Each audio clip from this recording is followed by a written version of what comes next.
జై శ్రీరామ్. అందరూ ఎలా ఉన్నారు? ఈరోజు మీ అందరి కోసం నేను ఒక హెల్దీ రెసిపీ అయితే తీసుకొని వచ్చాను. అదే రాగి బిస్కెట్లు. వీటిలో షుగర్ కానీ బెల్లం కానీ వేయకుండా చేశాను ఖర్జూరాతో. ఇలా ఒక కప్పు ఖర్జూరం తీసుకొని అందులో గింజలు అవన్నీ లేకుండా అయితే నీట్గా చేసుకోవాలి, పిక్కలు అవి లేకుండా. అందులో ఒక కప్పు పాలు వేసుకొని నానబెట్టుకోవాలన్నమాట. ఒక హాఫ్ అన్ అవర్ అయినా 1 అవర్ అయినా నానబెట్టుకోవాలి. ఇలా నానబెట్టిన వాటిని మనం మిక్సీలో వేసి మెత్తటి పేస్ట్లా చేసుకోవాలి. మనం ఎందుకంటే ఇందులో షుగర్ కానీ బెల్లం కానీ యూజ్ చేయట్లేదు. ఇదే స్వీట్నెస్ అనమాట. పిల్లలకి మంచిది కాదు కదా బెల్లం షుగరు. అందుకనే ఇది మెత్తగా మిక్సీ చేసేసుకొని ఒక బౌల్లోకి తీసుకోవాలి. బౌల్లోకి తీసుకొని దాన్ని ఒకసారి కలుపుకోవాలి. ఏమన్నా గట్టిగా ఉన్నాయేమో అనేసి. అందులో అయితే లేవు. నేను ఇందులో అమూల్ బటర్ అయితే వేశాను. ఇది ఒక్కొక్కటి 10 గ్రామ్స్ అనమాట.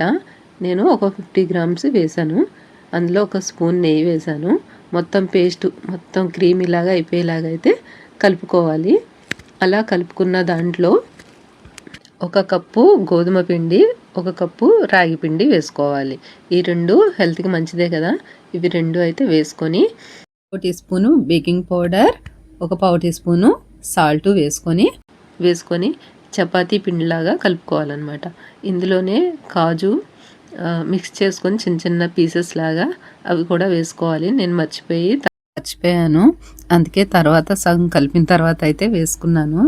కాజు మిక్స్ చేసింది అయితే వేసుకొని ఇలా నీట్గా ఎక్కడ ఉండలు లేకుండా స్మూత్గా కలుపుకోవాలి. ఇలా కలుపుకున్న తర్వాత చిన్న చిన్న ఉండల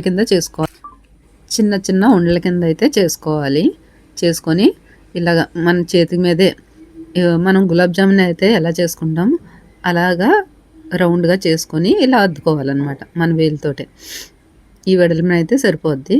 మనకు కావలిస్తే జీడిపప్పు వేసుకోవచ్చు, లేదంటే లేదు. నేనైతే ఓవెన్లో పెట్టేశాను. చూసారుగా, ఇలా అయితే చేసుకోవాలి. ఇప్పుడు మనకి రాగి బిస్కెట్లు రెడీ అయిపోయినాయి. వీటిని ఇప్పుడు మేము ట్రై చేసాము.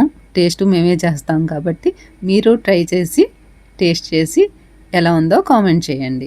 మీకు నచ్చితే కనుక లైక్ చేయండి, షేర్ చేయండి, సబ్స్క్రైబ్ చేసుకోవడం మాత్రం మర్చిపోకండి. Thanks for watching.